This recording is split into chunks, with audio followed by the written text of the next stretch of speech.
As America moves ever closer to deciding who will occupy the White House and take a seat in the 115th Congress next year, the American Association of State Highway and Transportation Officials, AASHTO, and other leading transportation groups are following developments closely.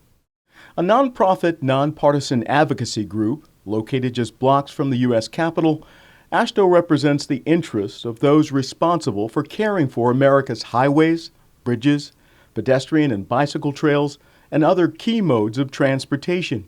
Bud Wright is AASHTO's executive director. He says the fact that the two major presidential candidates are talking about transportation is a good thing. Certainly we have had campaigns in the past where infrastructure investment and transportation investment didn't even come up. I will say that both of the leading candidates are talking about transportation as an important priority and have, I will say, vague plans for what they intend to do. What we would like to help them do is to think that through a little more closely, actually develop a specific plan for how they might proceed, and certainly to emphasize to them the importance of honoring that sort of a commitment to investment in transportation. This can't just be a one-off, that is the FAST Act. We really need to find a way to provide sustainable funding for a long time into the future. And it can't just be, in our opinion at least, financing. There are many who talk about bonding and other approaches that involve the private sector as the solution.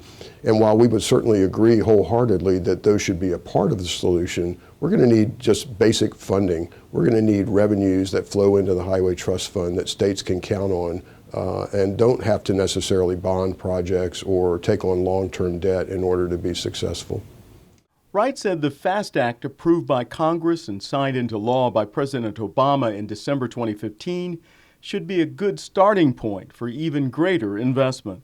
Federal program is really the foundation of surface transportation investment in this country. Some states rely on it more than others, but every state relies on that piece being there in order for them to have a complete program. The FAST Act gave us long-term funding for the first time in over a decade. We have 5 years worth of predictable funding for the state DOTs, and that means that they can plan some of those long-term projects that had been on the shelf where, without the certainty of what was going to be available in any given year, they were unable to proceed with.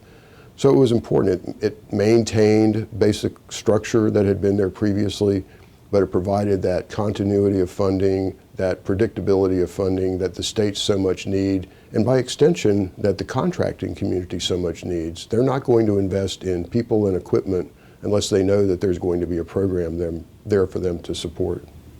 The FAST Act was due to provide a 2% increase in funding for the nation's highway program and a 3% increase for transit this year. But when Congress passed a continuing resolution in late September to keep the government operating, those increases didn't happen.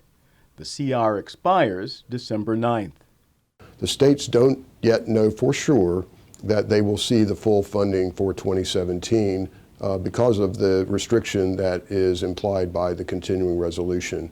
We believe ultimately that they will, but again, any element of uncertainty means that states must be conservative in their programming. They can't assume that the Congress will take particular actions. So we're going to be watching very closely as the Congress comes back for a lame duck session, hoping to ensure that they take the right step, and that is to provide the full funding that was called for in the FAST Act. And Wright says no matter who wins the presidency, AASHTO's goal will be to work closely with the new administration to keep transportation a top priority. Right now, they're all beginning to look at the programs that they might inherit, and they need to develop a plan for what they're going to do, not only just in the first 100 days or the first year, but over a term of a president. We certainly want to influence that process of thinking.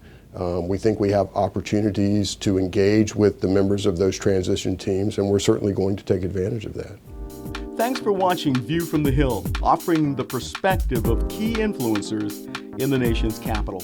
Send an email to transportationtv@ashto.org if you have an idea for a future guest on this program.